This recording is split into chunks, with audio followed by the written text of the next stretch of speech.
할렐루야.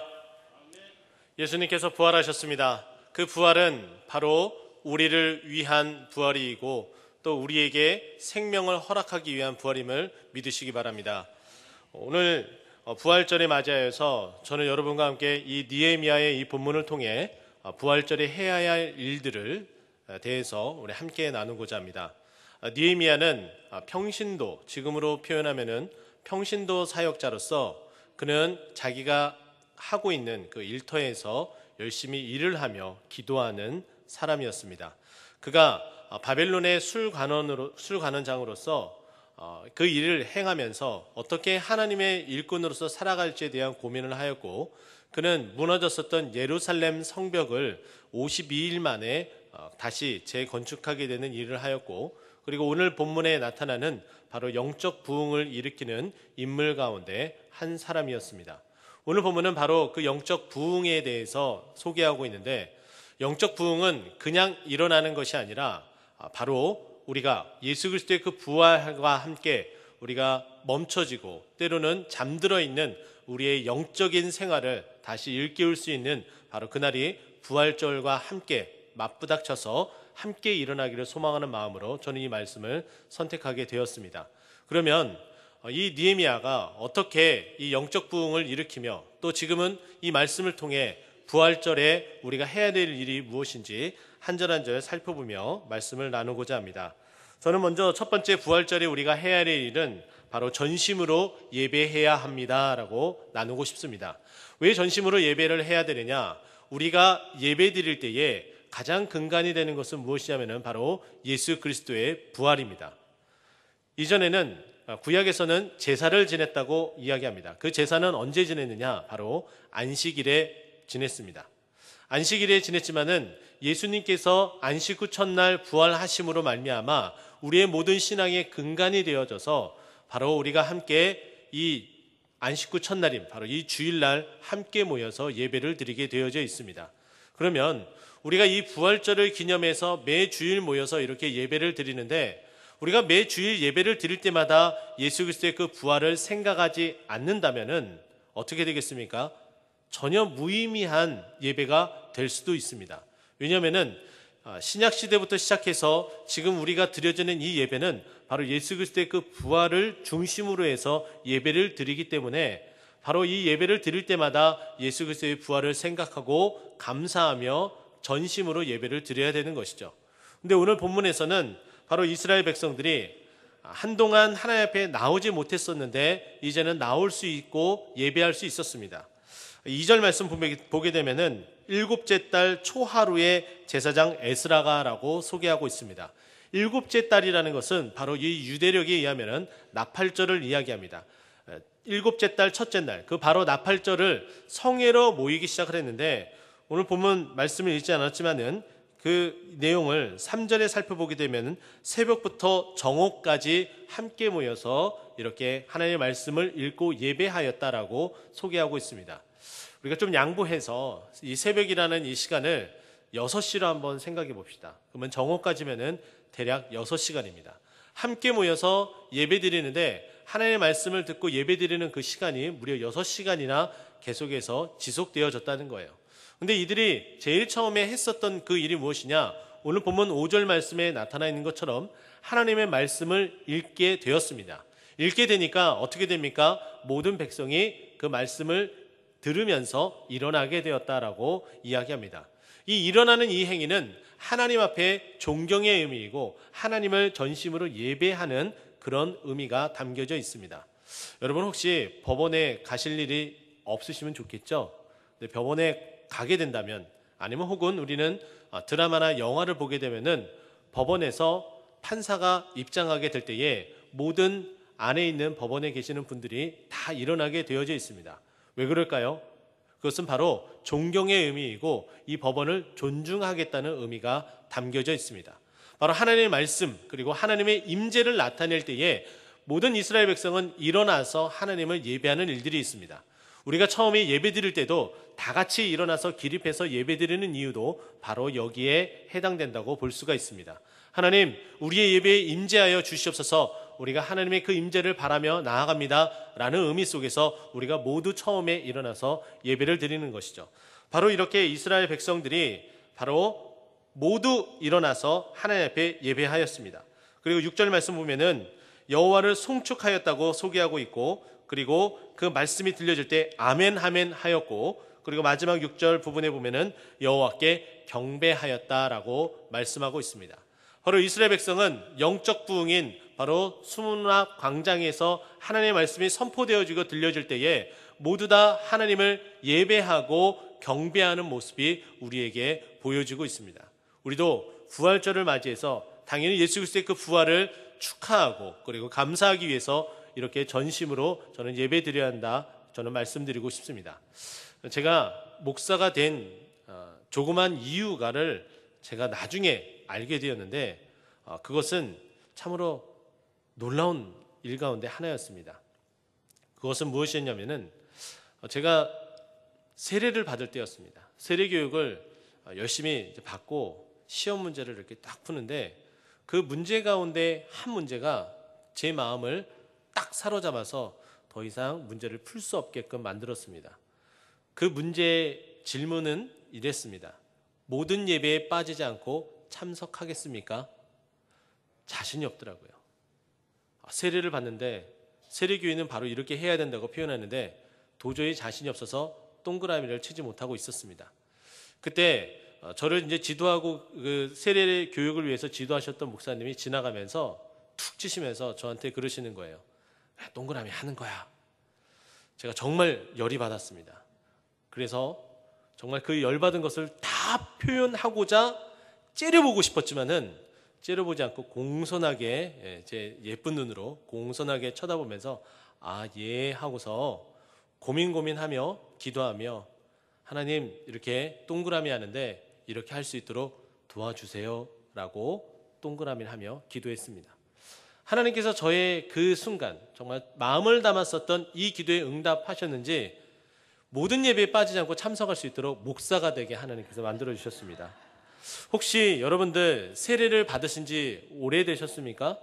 세례 받으실 때 저와 동일한 교육을 저는 받았으리라고 생각이 되어집니다. 혹시 그 공부를 하면서 모든 예배에 빠지지 않겠다는 그 조항에 대해서 여러분 혹시 고민해 보시진 않으셨습니까? 고민하지 않으셨다면 지금부터 고민하셔도 됩니다. 저는 그렇게 생각합니다. 우리의 신앙의 가장 근간은 바로 예배입니다. 그런데 그 예배를 일주일에 딱 한 번, 이 시간에 와서 1시간 예배 드렸다고 해서 모든 영적인 의무를 다했다고 생각하면은 저는 큰 착각이라고 생각이 되어집니다. 하지만은 저는 다시 한번 권면해 드리면은 모든 예배에 참석하셔서 여러분의 영적인 부흥을 위해서 노력을 하셔야 되지만, 그러나 여러 가지 환경과 어떤 상황에 의해서 그러지 못한다면은 이 1시간 예배를 드릴 때에 전심으로 예배를 드림으로 이 예배를 통해서 여러분의 영적인 부흥이 일어나기를 예수 그리스도 이름으로 축원드립니다. 예수님께서 공생의 사역을 하시면서 우리에게 예배에 대해서 알려주셨습니다. 요한복음 4장 24절 말씀인데요, 하나님은 영이시니 영과 진리로 예배할지니라 라고 말씀하십니다. 그런데요 23절 그 바로 앞절에 바로 우리에게 바로 그 이유를 설명해 주시는데, 우리에게 이렇게 설명해 주고 있습니다. 아버지께 참되게 예배하는 자들은 영과 진리로 예배할 때가 오나니 곧 이때라. 아버지께서는 자기에게 이렇게 예배하는 자들을 찾으시느니라 라고 말씀합니다. 영과 진리로 예배하는 자, 마음을 다해서 전심을 다해서 예배하는 자들을 하나님께서 그렇게 찾으신다고 말씀합니다. 여러분, 환경에 의해서, 상황에 의해서 이 주일 예배 딱 한 번만 드리신다면 이 예배에 목숨 걸므로 말미암아 영적 부흥, 우리의 부활과 함께 이 영적 부흥에 힘을 쏟는 저 여러분 되기를 예수 그리스도로 축원드립니다. 두 번째는 전심으로 기뻐해야 됩니다. 이 부활절을 우리가 전심으로 기뻐해야 되는데 9절과 10절 말씀 보면은 이렇게 이야기하고 있습니다. 여호와의 성일이니 슬퍼하지 말며 울지 말라.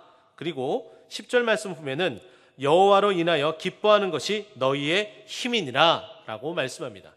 하나님의 말씀을 읽고 선포하니까는 그 말씀에 감동이 오기 시작을 한 거예요. 그래서 이스라엘 백성들이 울기 시작을 했습니다. 그 울며 불며 하나님의 그 말씀의 은혜를 받을 때에 이렇게 우는 것도 하나의 예배의 모습이고 그리고 감사의 모습이지만은 오히려 이 울기보다는 너희는 기뻐해야 된다라고 말씀하고 있습니다. 왜 기뻐해야 되느냐? 저는 당연히 우리가 살아나는 날이었기 때문에 당연히 이렇게 기뻐해야 된다라고 말씀드릴 수 있겠어요. 시편 32편 11절 말씀 보면은 이렇게 얘기합니다. 너희 의인들아 여호와를 기뻐하고 즐거할지어다 라고 말씀합니다. 여기에 의인들아라고 지칭을 하고 있어요. 우리는 죄인이었습니다. 근데 이 죄인이 의인으로 바뀌어지게 되는데 믿음으로 말미암아 의인이 되었습니다. 근데 그 믿음의 완성은 예수 그리스도의 그 부활로 말미암아 완성되어지고 있습니다. 바로 우리가 그렇게 의인이 되었는데 시편에 있는 그 말씀처럼 여호와를 기뻐하는 것은 너무나 당연한 일이다라고 말씀드릴 수 있겠죠. 뿐만 아닙니다. 예수님의 그 죽음을 슬퍼하고 안타까워하는 사람들이 참으로 많았습니다. 그 중에 예수님을 따랐었던 여인들이 특히나 더더욱 그랬죠. 그래서 마태복음에 보면은 막달라 마리아와 다른 마리아가 안식 후 첫날 예수님의 그 죽음을 장사 지내기 위해서 왔다라고 소개하고 있습니다. 근데 누가복음에서는 그 여인의 이름을 소개하지 않고 두 여인이라고 소개합니다. 누가복음 24장 4절 말씀 보게 되면은 그 여인들이 예수의 시체가 없음을 보고 근심하며 돌아갔다라고 표현하고 있어요. 그러나 어떻습니까? 그 근심이 예수 그리스도의 부활로 말미암아 기쁨으로 바뀌어지는 거예요. 그 기쁨으로 바뀌어져서 그들은 그 기쁨 가운데 하나님을 찬양할 수 있었어요. 즐거워할 수 있었어요. 바로 예수 그리스도의 그 부활은 바로 우리가 그렇게 기뻐할 수 있는 이유가 되고 바로 근간이 됩니다. 오늘 이 본문의 가운데서도 이스라엘 백성들이 말씀을 듣고 그 말씀으로 인하여서 너무나 기뻐서 기쁨의 눈물까지도 흘렸습니다. 그러나 기뻐하라라고 선포하고 그리고 여호와를 기뻐하는 것이 너희의 힘이다라고 말씀하였습니다. 말씀이 선포되어질 때 바로 그런 일이 있었죠. 예수님은 말씀이 육신이 되어 이 땅 가운데 오신 분입니다.